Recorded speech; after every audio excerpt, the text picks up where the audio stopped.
Hello everyone. आज आपके इस वीडियो में मैं एडेनियम के प्लांट की केयर जून के महीने में और कौन से फर्टिलाइज़र दें जिससे कि हमारे प्लांट में सेकेंड बार फ्लावरिंग हो, इस बारे में आपसे चर्चा करूंगी।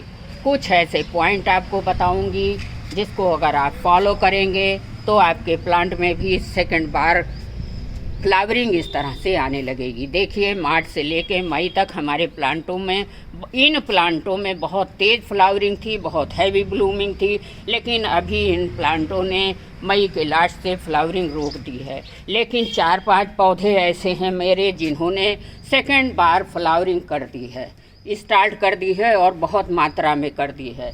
तो कौन से तरीके अपनाएं हम? कोई ऐसी गलतियां हम सभी कर देते हैं जिससे कि हमारा फ्लावर प्लांट ख़राब भी हो जाता है, और अगर ख़राब भी हो गया, इस तरह से सड़ गल गया, तो उसको हम कैसे बचाएंगे, सब कुछ इस वीडियो में हम शेयर करेंगे। तो चलिए शुरू करती हूँ साथियों। आप देख रहे हैं my YouTube channel Lakhnavi gardener. मेरे चैनल पर आप सभी का बहुत बहुत हार्दिक स्वागत है। एडेनियम आपका समर गोइंग प्लांट है। जब टेम्परेचर आपका 20 से 35 डिग्री के बीच में होता है तो ये फ्लावर प्लांट अच्छे से फ्लावरिंग करता है। इसके लिए ये कंडीशन बहुत अच्छी होती है। फ्लावरिंग और ग्रोथ मार्च से लेकर नवंबर तक अच्छे से ये फ्लावरिंग करता रहता है। लेकिन टिप्स नंबर 1 है, जब आपके प्लांट पर फ्लावर स्पेंट हो जाए, ध्यान से समझिएगा, जब फ्लावर इस तरह से सूख जाएं, जो प्लांट में ख़त्म हो गए हैं सूख कर, जैसे ये है फूल सूख चुका है, तो इनको आपको स्पेंट फ्लावर को कट कर देना है। और कट कैसे करना है चलिए आपको दिखाती हूँ। जिस टूल्स से आपको कट करना है उसको सबसे पहले तो देखिए सैनिटाइज़र से आप साफ़ कर लीजिए। इस तरह से हल्का सा सैनिटाइज़र कर दीजिए और सूखे हुए फूलों को इस तरह से काट दीजिए। ये देखिए, जो सूखे डंडियाँ होती हैं वो दूसरे फूलों पर भी चिपक जाती हैं, इससे मिलीबग वगैरह अट्रैक्ट होते हैं। और ये देखिए, एक सूखा फूल और लटक रहा है। इस तरह से आप सूखे फूल की डंडियों को काटते चलिए। ये देखिए, बिल्कुल मत लगा रहने दीजिएगा, हटा दीजिएगा। अब पहला टिप्स तो था कि आपने सूखे फूल हटा दिए हैं। जब डंडियाँ रह जाती हैं तो उनको हटा दीजिए, इससे मिलीबग के आने का खतरा बना रहता है। जब आप सूखे फूल हटा देंगे तो वहीं से नई नई कलियां, देखिए यहाँ से मैंने सूखा फूल हटाया था, अब देखिए कलियों का गुच्छा आ गया है। तो अगर सूखे फूल हटा देंगे तो नई कलियां बनना शुरू हो जाएंगी। दूसरी टिप्स है, एडेनियम सन लविंग प्लांट है आपका। आप ऐसी जगह पर इसको रखें जहाँ कम से कम, हर वीडियो में बताती हूँ, 6 घंटे की डायरेक्ट सनलाइट मिले। देखिए, मेरे सारे एडेनियम के प्लांट खुली छत पर रखे हैं, यहाँ कोई भी शेड नहीं है, बस धूप आने ही वाली है। तो कम से कम 6-7 घंटे की सनलाइट पड़ेगी तो आपका प्लांट ग्रोथ भी करेगा, फ्लावरिंग भी करेगा और बुशी बनकर तैयार हो जाएगा। इस तरह से देखिए बुशी हो जाएगा। कुछ अगर आपने सेमी शेड में रखा है तो कुछ समय तक तो आपका प्लांट हेल्दी रहेगा, उसमें ब्रांचेज भी आएंगी। लेकिन कुछ समय बाद आप देखेंगे कि आपका एडेनियम प्लांट एकदम लैगी सा हो जाएगा और इसका कॉडेक्स भी कमज़ोर हो जाएगा, स्ट्रॉन्ग नहीं रह जाएगा। तो आपको खुली छत के नीचे ही रखना है। आपका कोडेक्स जो है फंगस का शिकार हो जाएगा छाई में रखने से, इसलिए अच्छी सनलाइट इसको देनी चाहिए। लोग गलती करते हैं इसमें वाटरिंग को लेकर भी, क्योंकि ये ऐसा प्लांट है, अगर समर के समय में भी आपने 1-आधा दिन पानी मिस कर दिया, मान लीजिए गलती से या कहीं चले गए, 1-2 दिन पानी नहीं दिया, तो भी ये सरवाइव करता रहता है। और अगर आपके ख़राब होने के चांस तब होते हैं जब ओवर वाटरिंग आप कर देते हैं। ज़्यादा पानी दे देंगे तो इनके ख़राब होने के चांस 50 से 60% हो जाते हैं। इसलिए इनकी मिट्टी को आप जब देखें सूखा है तभी पानी दें। और इनकी मिट्टी को कैसे बनाना है ये तो हम लोगों ने कई वीडियो में चर्चा कर रखी है। सैंड की मात्रा इसमें 60% ज़रूर मिलानी होती है। सैंडी सॉइल लेंगे जिसमें कि कभी पानी ठहरना नहीं चाहिए। ड्रेनेज होल से बराबर पानी निकलना चाहिए। और एक मुख्य बात आपको बताना चाहूँगी कि आपको समय समय पर इनके ड्रेनेज होल को चेक करते रहना है। ड्रेनेज होल में अगर मट्टी फंस गई और पानी नहीं निकला तो भी आपके रूट राट होने की संभावना बराबर बनी रहेगी। तो हमको इनके मट्टी को बराबर चेक करते रहना है। पानी हम सभी डालते हैं तो इनके ड्रेनेज होल के मुंह पर मट्टी की परत जम जाती है और पानी बाहर नहीं निकल पाता है। इसीलिए हमको इनके ड्रेनेज होल को चेक करते रहना चाहिए। पानी का बहुत ज़्यादा ध्यान रखना होगा, नहीं तो हमारा प्लांट ख़राब होने में बहुत देर नहीं लगेगी। अब तीसरी बात आपको बहुत महत्वपूर्ण बताने जा रही हूँ, जो ध्यान से सुनिएगा। आपको अपने एडेनियम प्लांट की मिट्टी को 15 दिन में इस तरह से बिल्कुल हल्के हाथों से, जो धार वाली चीज़ ना हो, मैं हर वीडियो में बताती हूँ कि एडेनियम को कभी भी धार वाली चीज़ से नहीं गुड़ाई करनी चाहिए, नहीं तो कट लग जाएगा तो आपके प्लांट में फंगस लग जाएगा और रूट राट होने का खतरा होगा। तो इस तरह से आपको 15-20 दिन में एक बार हल्के से गुड़ाई करनी रही है।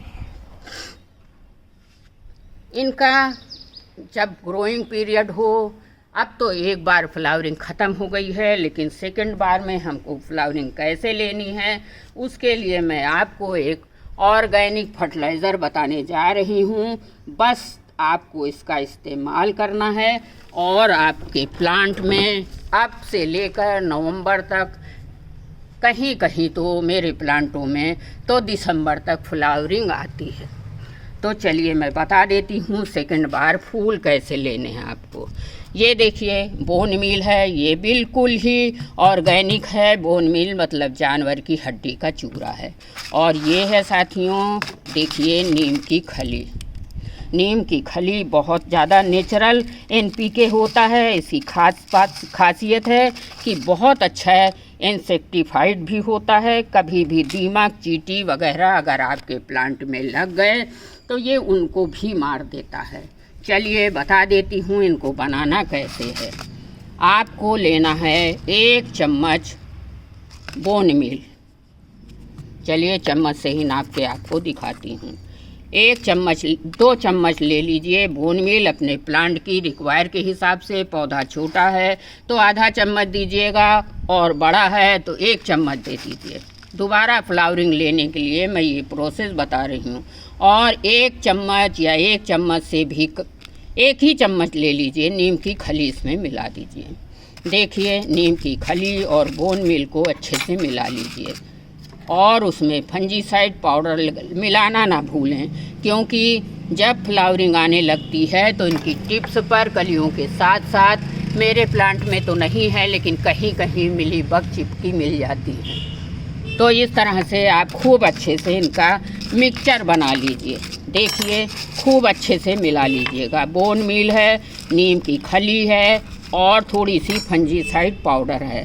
अगर आपके पास फंजीसाइड पाउडर कोई भी नहीं है तो हल्का सा हल्दी पाउडर मिला सकते हैं, ये भी बहुत अच्छा काम करता है, ये एंटी फंगल है। चलिए थोड़ा सा वैसे भी मैं मिला देती हूँ। और अब इनको अपने प्लांटों में देना कैसे है वो भी मैं आपको दिखाना चाहूँगी। हाँ, गुड़ाई तो हमने कर ही ली है। अब करना क्या है, 1-1 चम्मच अपने प्लांटों के हिसाब से आपको इस तरह से प्लांट में देके इस तरह से मट्टी ऊपर चढ़ा देनी। और मट्टी चढ़ाने के बाद साथियों आपको करना क्या है, ये देखिए 1 लीटर पानी में आधा चम्मच फंजीसाइड पाउडर मिला लीजिए और जो आपने खाद दिया है उसके ऊपर इस तरह से छिड़काव कर दीजिए, जिससे ये जड़ों तक पहुंचकर अपना काम कर सके। तो ये रहा, दोबारा फूल पाने के लिए आपको इस तरह से करना है। और अगर आपके पास कोई भी ये बोन मील और नीम की खली नहीं है तो आपको मैं एक ऐसा होममेड फर्टिलाइज़र बताने जा रही हूँ जिसके डालने से आपका पौधा एकदम से फूलों से भर जाएगा। अभी मैं आपको दिखाने जा रही हूँ जो फर्टिलाइज़र बनाने जा रही हूँ। चलिए मैं बता देती हूँ। देखिए, आजकल गर्मी का सीज़न है, हर किसी के घर में फल फूल तो आते ही हैं। ये है वाटरमेलन का छिलका। इसमें बहुत मात्रा में फास्फोरस और पोटेशियम की मात्रा होती है। जैसे हमारा बनाना फील्ड फर्टिलाइज़र है, बिल्कुल सेम वैसे ही ये भी वाटरमेलन का भी फर्टिलाइज़र है। रात भर के लिए पानी में भिगो दीजिए और इस तरह से आप छान लीजिए। देखिए, 1 गिलास पानी बना लीजिए। इसमें पानी मिलाने की ज़रूरत नहीं, मैंने पहले से ही बहुत पानी मिलाया है। और अपने सारे प्लांटों में इस तरह से डालते जाइए। देखिए, आपका 10 दिन के अंदर में ही अडेनियम प्लांट दोबारा से फ्लावरिंग ना करने लगे तो मुझे कमेंट करके ज़रूर बताइएगा। ये बहुत अच्छा पोटेशियम का सोर्स है। जल्दी से आपका पौधा कभी ख़राब नहीं होगा और इसमें भर भर के फूल आते रहेंगे। ये सब आप अगर अपनाएंगे टिप्स, और इस तरह से बोन मील, नीम की खली और तरबूज के छिलकों का पानी अगर आप देते रहेंगे तो आपके प्लांट में बहुत जल्दी से फिर से कलियां बनना शुरू हो जाएंगी। इस तरह से गुच्छों में कलियां बनेंगी और फ्लावर्स आने लगेंगे। अगर इतनी केयर करेंगे तो आपको बहुत क्वांटिटी में फूल मिलेंगे। चलिए, छोटी सी इन्फॉर्मेशन थी। अगर वीडियो अच्छा लगा है तो लाइक कमेंट ज़रूर करिएगा। और आपको एक गलती ये नहीं करनी है कि जल्दी जल्दी फर्टिलाइज़र दिया फूल आ जाएंगे। आपको 20 दिन के अंतराल में ही कोई भी फर्टिलाइज़र देना। हाँ, ऑर्गेनिक फर्टिलाइज़र आप 10 दिन के अंदर में दे सकते हैं, लेकिन और बोन मील वगैरह है वो आपको महीने में 1 ही बार देनी। इतना ध्यान रखिएगा। आपका अडेनियम हमेशा फ्लावरिंग करेगा, कभी ख़राब नहीं होगा। धन्यवाद।